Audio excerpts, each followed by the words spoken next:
नमस्कार, मैं हूं दीपक कुमावत। सोचिए अगर अचानक से आपका इंटरनेट धीमा पड़ जाए, ऑनलाइन पेमेंट रुक जाए और उसी समय तेल और गैस की सप्लाई भी खतरे में पड़ जाए तो आप क्या करेंगे? सुनने में भले ही ये किसी फिल्म की कहानी लगे, लेकिन दुनिया आज बिल्कुल ऐसे ही खतरे के सामने खड़ी है। पश्चिमी एशिया में बढ़ते तनाव के बीच दुनिया की नजर एक बेहद छोटे लेकिन बेहद ताकतवर समुद्री रास्ते पर टिक गई है। आप सब समझ ही गए होंगे कि हम किसकी बात कर रहे हैं। बेशक हम बात कर रहे हैं स्ट्रेट ऑफ हॉर्मुज की। ये वही जगह है जहां से दुनिया का बड़ा हिस्सा तेल और गैस की सप्लाई के लिए गुजरता है।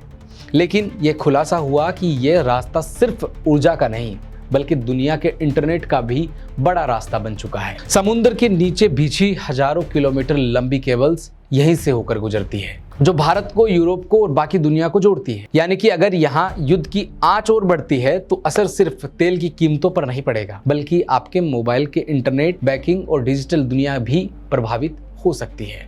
तो सवाल बड़ा ये है, क्या एक छोटा सा समुद्री रास्ता भारत की ऊर्जा, इंटरनेट दोनों को संकट में डाल सकता है? और अगर हार्मुज में हालात बिगड़ते हैं तो क्या दुनिया एक नए डिजिटल और ऊर्जा संकट की तरफ बढ़ सकती है? तो चलिए आज हम आपको समझाते हैं कि आखिर क्या है पूरा माजरा।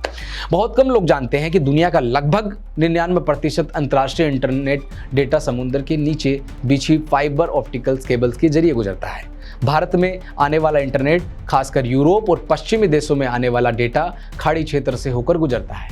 मुंबई और चेन्नई को यूरोप और पश्चिमी एशिया से जोड़ने वाली कई महत्वपूर्ण केबल प्रणालियां इसी रास्ते से होकर गुजरती है। इसमें शामिल है सी, मी, वी, 4, मी, वी और फैल्कॉन जैसी केबल शामिल है।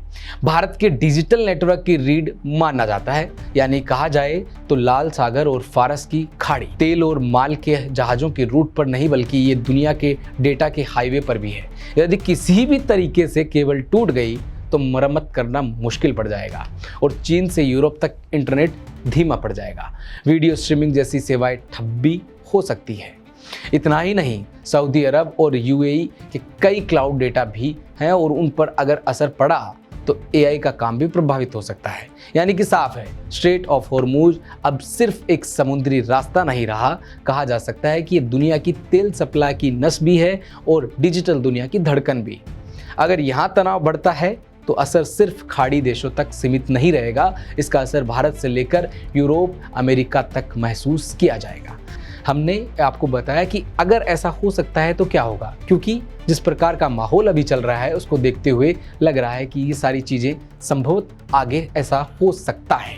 लेकिन आप इसके लिए निष्फिक्र रहिए, क्योंकि ऐसा अगर होगा तो भारत इन चुनौतियों से लड़ने के लिए तैयार है और इसके लिए कोई ना कोई दूसरा रास्ता खोजा जाएगा। क्योंकि भारत वो देश है जहां पर अगर किसी प्रकार की समस्या होती है तो उससे लड़ने के लिए कोई दूसरा रास्ता निकाला जाता है। खैर, हर देश यही करता है कि किसी भी तरीके से वहां के नागरिकों को समस्या ना हो, वहां के लोगों को समस्या ना हो और किसी प्रकार की परेशानी लोगों को ना हो। खैर, ये तो डिजिटल की दुनिया है, यहाँ पर तो हर चीज़ इंटरनेट से चलती है, तो ये कैसे संभव है? खैर, आज के लिए बस इतना ही। देखते रहिए अपडेट इंडिया न्यूज़। आप निष्फिक्र रहिए और अपना ख्याल रखिए। धन्यवाद।